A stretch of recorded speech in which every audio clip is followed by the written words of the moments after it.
संपूर्ण हो जाइए। यह केवल जगत जननी कृपामयी माँ बाल्यमंगला अष्टभुजा एवं महाप्रभु श्री लक्ष्मीनारायण शक्ति एवं कमिटीर समस्त सदस्यों सुचारू रूपे तुलाई जाइए। पूर्व वर्ष भली ए वर्ष कौन रही विशेष पूर्व अपेक्षा निश्चित भाव में अनुष्ठान अग्रगति घटी एवं पूर्व वर्ष अपेक्षा जनमानस जो उत्सुकता था वृद्धि पाई माँ करुणा विख्यात होती एवं आमर आशा एवं आकांक्षा यहीपरी जनमानस माँ बाना चिरदिन बजाय रही। जय माँ अष्टभुजा, जय माँ मंगला, जय श्री। ग्रामवासी सहयोग केमती कौन रही जेहेतु ग्रामवासी सहयोग अत्यंत उत्तम थिला। चतुर्थ दिवस धरी चलता नामयज्ञ प्रत्येक दिन ग्रामर प्रत्येक जन प्रत्येक सदस्य सुचारू रूपे कामटी तुलाई एवं सहयोग प्रदान करते।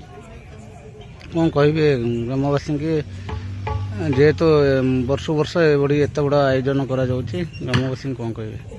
प्रथमतः धन्यवाद ज्ञापन करी आम अनुष्ठान पुरोधा कहले अत्युक्ति हेब ना। श्रीजुक्त मोर चिरपूज्य पितृकल्प एवं गुरु महोदय श्रीजुक्त अक्षय कुमार दास महोदय जहाँकर प्रेरणा उत्सुकता एवं आश्चर्य एवं आशीर्वाद बल आम्भे मैंने आज ए स्थान में पहुँची पारिछु। ता सत्वे ग्रामवासी मानकर उद्यकता एवं सहयोग बल अनुष्ठानटी अग्रगति करिछि।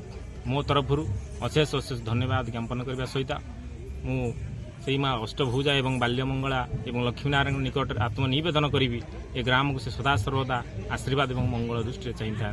जय माँ बाल्यमंगला, जय माँ अष्टभुजा, जय श्री लक्ष्मीनारायण।